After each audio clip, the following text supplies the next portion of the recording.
गर्व और गौरव युव आईनजीवी प्रवीण दास निज गाँ तथा कटक सदर अंचल एवं चर्चित युव प्रतिभा प्रवीण गत 15 तारिख दिन ओडिशा हाईकोर्ट परिसर में अधिवक्ता परिषद पक्षर आयोजित जातीय युव आईनजीवी दिवस अवसर में प्रवीण को श्रेष्ठ युव आईनजीवी 2024 रे सम्मानित करा जायछि। प्रवीण को एभली सम्मानित मिलिबा परे निज ग्राम बोधपुर तथा कटक जिला तथा राज्यर विभिन्न अंचल अभिनंदन रसुआ छुटिबारे लागिछि। तेबे अधिवक्ता परिषद पक्षर आयोजित उत्सव में हाईकोर्टर विचारपति भी नरसिंह मुख्य अतिथि सम्मानित अतिथि भावे वरिष्ठ आईनजीवी सौरचंद्र महापात्र जोगदे युव आईनजीवी प्रवीण दास को उपढौकन और मानपत्र श्रेष्ठ युव आईनजीवी सम्मान 2024 रे सम्मानित करथिले। युव आईनजीवी प्रवीण कटक जिला सदर ब्लॉक बोधपुर ग्रामर सुनामधन्य कवि और गाल्पिक निमाईचरण दासंकर नाती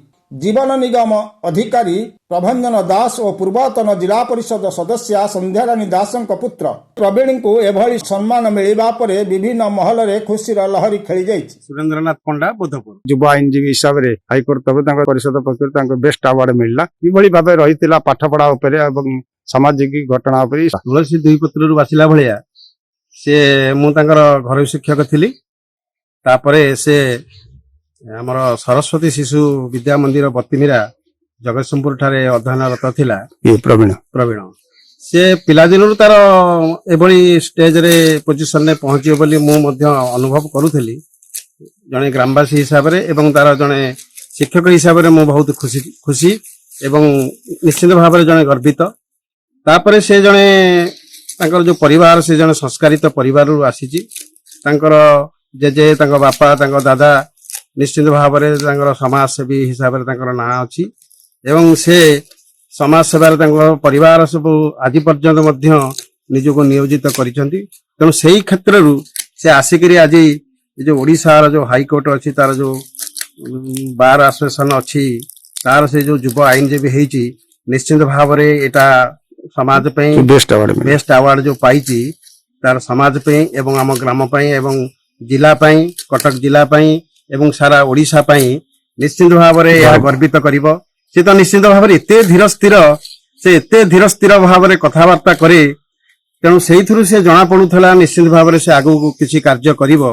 मु निश्चित भाव में आशा रखिबी जे गोटे दोषी पछे खसी जाऊ किंतु ता हिसाब रे गोटे निर्दोष किपरि दंड न पाऊ से निश्चित भाव में आशा रखिबी। एवं भविष्यत रे से जेपरि एई अंचल रे जड़े सुनामधन्य वकिल ही एवं सरकारी वकिल भाव में कार्य करी निश्चित भाव में आगु को विचारपति आसन में अलंकृत हम निश्चित भाव में मुझे आशा करी। तार भविष्य जीवन एवं ग्रामवासी ग्रामवासी मानकर यही भाव सेवा करू।